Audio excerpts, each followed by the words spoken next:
Good evening po. June 13, 2026.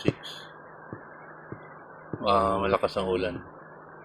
Ang oras natin, alas 12:20 ng hating gabi. Ano na pala? June 14, 2026. Nagpasalamat lang po ako. Oo. Nagpasalamat lang po ako sa mga nag-comment tungkol doon sa nag-post kasi ako tungkol sa pusa ko, tapos yung mga tao nga nag-comment tungkol sa nag-suggest ba tungkol sa Iver ivermectin, gamot sa gali sa sa pusa or sa aso, although gamot ito sa baboy para sa parasite. Sa mga vlogger sa YouTube, salamat po. Oh, yung sa YouTube na mga vlogger, salamat po. Yung nagba-vlog tungkol sa ivermectin, ang laki ng tulong po. Sa umpisa, hindi ko alam ang gagawin ko. Gumastos na ako ng malaki sa laboratory pa lang 1,000 plus na. Bla bla bla. Laki ng gasto pagkatapos. Yung nakinig ako sa mga vlog sa nag-alaga ng mga pusa, nabanggit nila tungkol sa ivermectin. Sobrang sobrang nagpasalamat ako. Ang ganda ng resulta po. Oo. Ah, Apat na beses ko lang siya pinapakain dahil may takot nga ako eh. Sobrang kunti lang talaga ang binigay ko. Para bang nag-ano ka ng fried egg, ganun sa granule sa tawag nito magic sarap or bitsin. Ganun lang kakunti ang iano mo, ipatong mo sa food nila. Halimbawa, isda, lagyan mo ng konti. Apat na beses ko siyang pinapakain po. Pagkatapos, within 1 week, apat na beses lang, hindi ko na siya pinapakain dahil takot nga ako. After 1 week, ang ganda ng resulta po. Nagpasalamat talaga ako. Oo. Grabe, ang ganda. Salamat po, sobrang thank you. Salamat po sa mga vlogger po. Nagpasalamat ako sa mga nagbablog tungkol sa mga galis po. Ang laki ng tulong. Ivermectin po. Oo.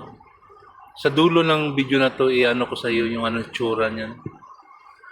Salamat po. Yung pusa kong si Puti. Hindi ko alam kung anong gagawin ko. Nag-aamoy na po ang sugat. Ngayon umayos na po. Ang laki ng pagbabago, ang laki ng changes po. Ivermectin po. Oo.